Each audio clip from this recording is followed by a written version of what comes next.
Welcome to the sofa. I'm Sherry. I'm Bonnie, and this is the Sisters Hallmark Sip and Chat podcast. We're a couple of Crownheads who love all things Hallmark. Welcome back, everyone. It's the first week of Hallmark's Countdown to Christmas on the W channel, which also marks the beginning of season 2 of our podcast.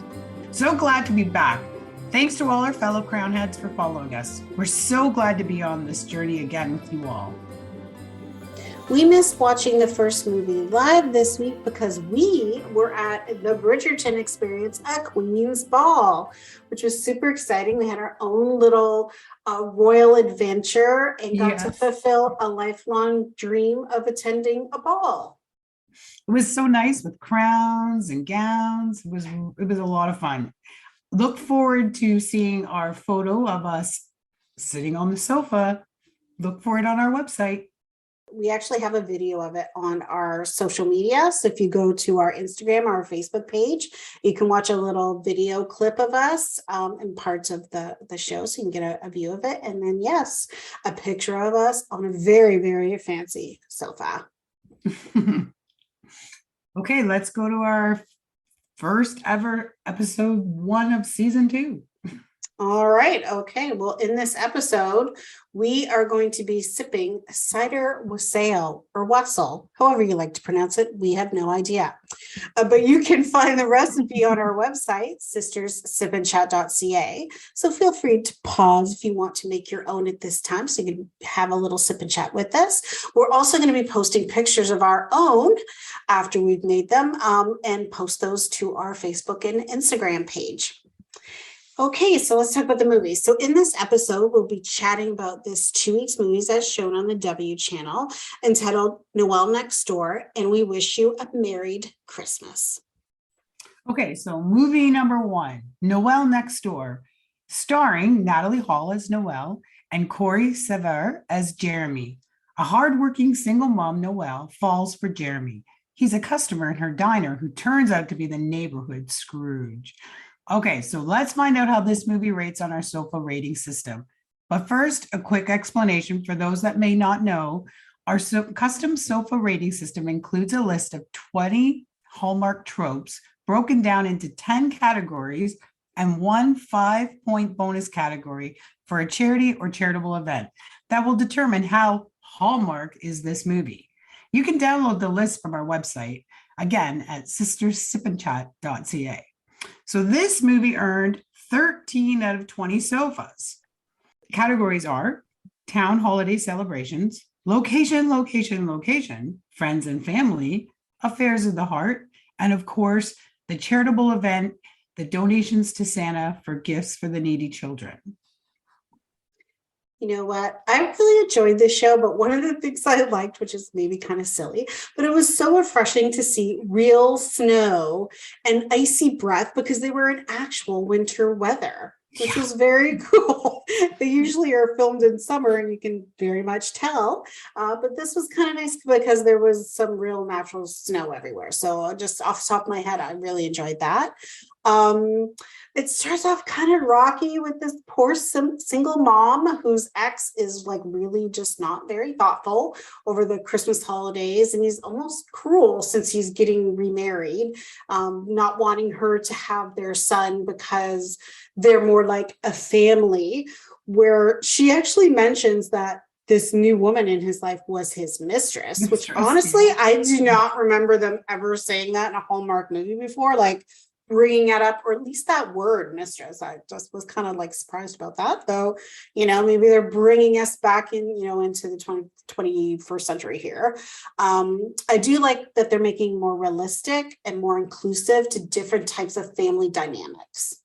Absolutely, because I think they have to be realistic to the fact that families come in all different shapes and sizes. Exactly. I really liked that these two clearly really liked each other. Just that first connection, as soon as they saw each other, and they finally admitted it so that they could spend some time together, because they would look and see each other, make these little comments and laugh, but never really connected, even though she really liked him, he really liked her, but they both have their own baggage per se to take them to the next level. Yeah, totally. I do like they talk about his physical disabilities. So he has a stroke. Before the movie starts, it starts that he has had a stroke and he has some physical disabilities because of it. And it really shines a light on how little accommodations are considered in advance for many of those with physical and mental challenges. Here in Ontario, companies with like 20 or more employees are actually obligated to take a training course regarding our Human Rights Code and the Accessibility for Ontarians with Disabilities Act, which is AODA. And it is honestly a fantastic resource for really anybody who just wants to be a better human. Like, it really makes you think about what to do and what not to do, and just to be a little bit more observant and thoughtful when you are in any sort of circumstance where you're, having conversations or dealings with people who have disabilities. That's right. To have that respect for another human being. Exactly. Yeah, this was an excellent movie about inclusivity because they really showed how the little girl reacted, which in the store, which is pretty normal, that kids, that they aren't very desensitized to that. They don't have an understanding. So therefore, we as the parents and adults need to help educate our children on that. But the blind date, I mean, my husband watched this with me and he said, that was so rude when she said, "You're making a scene." Like, I know, it's terrible. are you kidding me right now? But the thing that she was making the scene, really. I agree. Like, she was getting so upset about it and then huffs off. But the thing that I really, really admired was that Noel saw past his ability at all times. That wasn't she never saw the disability. She just saw him in his soulful eyes, as she described it. Yeah, she saw his abilities, not his disabilities. So I did really like that. But she didn't shy away from asking things. Like, they go on their date and he chooses skating, which she's like, "Are you sure?" Because honestly, I'd be like, "Are you sure?" Because he needs a cane to walk. And then I was really surprised to learn that something like skating might be easier for some people after a stroke. I'd never heard of something like that, but it's just super interesting how resilient the human body can be. I thought that was very cool. Yeah, true. Yes, I find her blind date was just absolutely horrifying and hilarious too. It was so bad. He is just so bad. And honestly, I feel like everybody has these stories. And I did go on one blind date back when I was in my late teens, and it was a horrible disaster, which I think they always seem to be. And we barely spoke, we had nothing in common. And I feel like everybody sort of had those bad experiences with blind dates, and yet we still do them and set people up. Yeah. I don't get it. Peer pressure. It is, I think, Well, I really got a kick out of the young boy line when, Jeremy comes to the door and now he's caught and now he knows this woman that he's cares about, loves, and the little boy's lying going, "No, I didn't do it. Normal teen young man." Well, reminds me of a time when my eldest daughter was about, I guess 6 years old, or just going to turn 6. My husband went downstairs and we had a cake, brand new cake on the counter, chocolate cake, and he saw that the hand was big hand mark right out of it, and he said, "Jamie, did you eat that cake?" No, I did. He could come upstairs and he gets me and he's laughing. He's like, "Say nothing, just come with me. Don't say nothing. Okay. So I go down the stairs with him and we get into the kitchen and he points to the cake and then he points over to Jamie, and that we couldn't even discipline her. We were laughing so hard. So finally I said, "Jamie, did you eat that cake?" "No, Mommy, I didn't eat that cake." So we couldn't. So of course they're going to try to lie first, right? But that's what that reminded me of. That's how he had done that. But his first instinct was to say, no, it wasn't me. However, for a young man like that, to care enough about his mom and himself as a person, to go back to his door, to Jeremy's door, and knock and apologize and take accountability, that was impressive because there's not a lot of young people that would do that. So that actually I thought was quite impressive. I think he realized it was better for everybody, including himself. I think he realized he might have a better Christmas, and then he did by, kind of scrubbing that over, which I thought that was a great part of the movie as well. I also love the orchestra. I love classical music and that whole part. I wish it kind of was longer. but it was lovely to see. I like that they included something that was so intimate and important to him in the movie, and that he got to get back there again. I agree. I thought that part was beautiful. The music obviously was great. Didn't mean that he couldn't have, understanding for other genres of music, but Yeah. it was beautiful music. And I love that once again with this whole inclusivity, theme that we saw, he still pressed forward to create a new piece for the orchestra to play, which they did. He didn't let that disability stop him from moving forward with his dream. So I really, really thought that was great, that his passion was still moving forward. Yeah, that though he couldn't be a conductor, he could still be a composer. Yeah. It was awesome. I think it was great that she actually recognized what his career was, because I wouldn't have known that that's what it was, because I could see that he would compose music. I knew he could play music, but she was able to identify that he must have been the conductor. And I thought that was quite interesting, because I would never have guessed that. Yeah, it was very intuitive on her part. I mean, yes, there's a script, but it didn't come off as being, once again, because she was an intuitive person. Now that's what you got from her. She's an empathetic, intuitive person who and maybe that's why, be a good job at a diner, because you're always constantly thinking about others' needs and that's, I guess, a way to get good tips. But she was I think that was just her natural personality. Yeah, that's very intuitive. Yeah, I really liked it. The only thing that I honestly didn't not enjoy in this movie was the fact that they let him get drunk when he was dealing with, they weren't going to go on their date because they realized who, they were really quote unquote enemies or whatever. He pulled out an entire bottle of liquor, and then the next day his friend comes over and he has drunk the entire bottle of liquor. It's not like he just grabbed a glass and he sat and he was a little sad with the glass up. He literally drank a whole bottle. I feel like that was a little bit excessive. It's also a little dangerous thing to show. Because obviously you'd already been depressed with this situation. I kind of didn't like that part. Just that was my only, was like, maybe they could have been a little bit more thoughtful about that. About it, right. And not to say that isn't what some people would do. Yeah, but I agree with you, because sometimes it's really hard to find the good in life when you're so angry inside. Like, I get that. But I think that would have been a good opportunity, even though he had this support group of his friend who was really good to him. But it's important for people to know it's okay to ask for help and to talk to someone. And that was one thing I didn't notice. He never had a counselor or anything that we saw in the show. We did hear him talk to the doctor for getting medicines and whatever, but not a talk doctor. So, if anyone's listening out there and you may have any of these kind of anger inside for whatever your situation you may be going through, please contact your local health center to find help. There's nothing wrong with talking to someone. So if there's 100%. Anything you got from this movie, asking for help is a good thing. 100%. Totally agree. All right, so we can go on to movie number 2, and I'm going to have a sip of this apple pie in a cup. It's so good, eh? It is so good. Movie number 2, We Wish You a Merry Christmas, starring Marisol Nichols as Becca and Christopher Polaha as Robbie. Struggling married couple Becca and Robbie are hoping to reconnect over their Christmas holidays in a strange but festive little town in Vermont, recommended by their marriage counselor. The SOFA rating for this movie is 17 out of 20 SOFAs.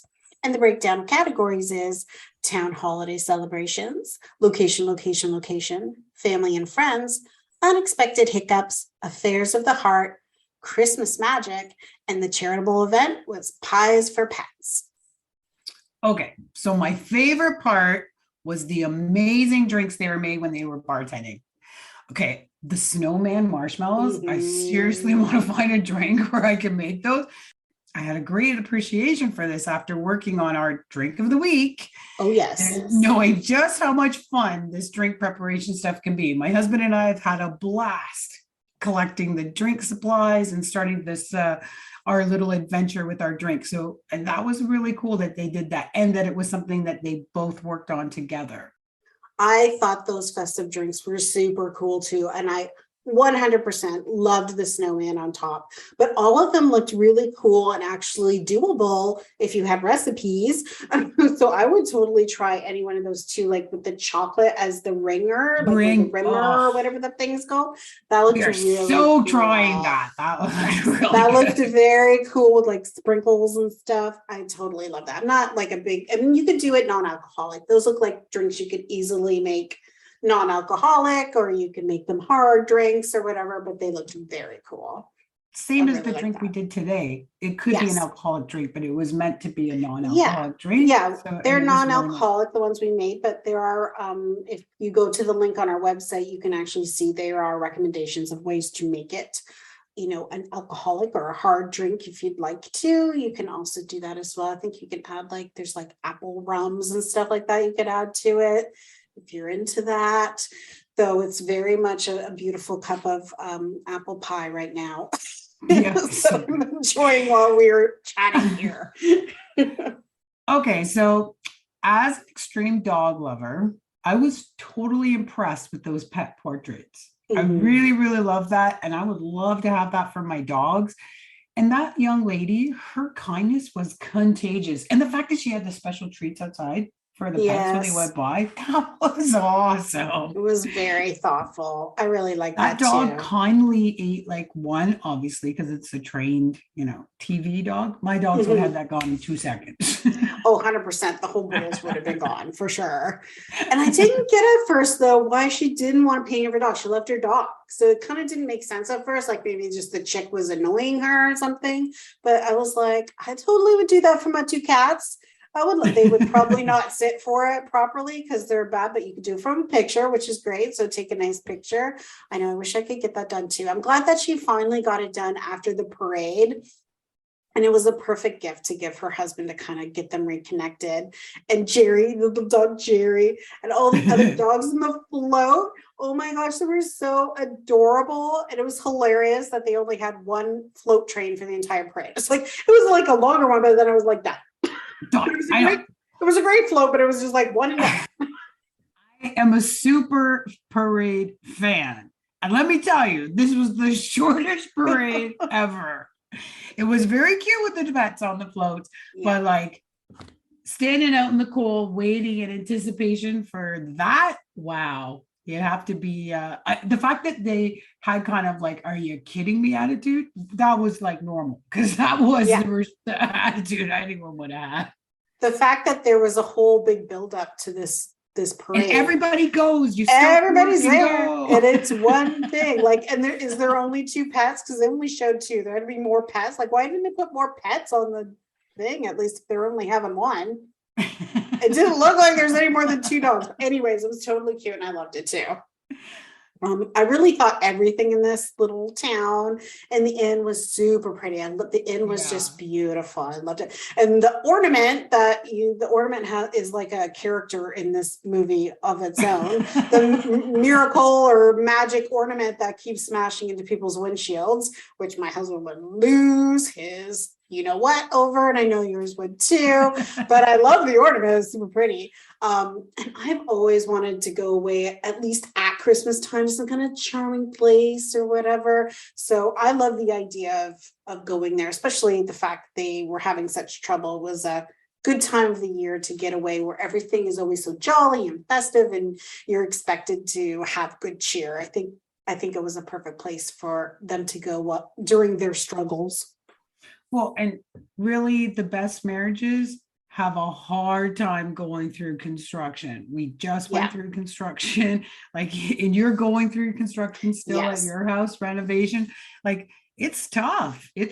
Getting away from it is important because it is a lot of work. And especially if one person's completely in control. As a control freak that I am, I could never let my husband make all the decisions. That would make me crazy. I'd have to have an I couldn't opinion. do it either.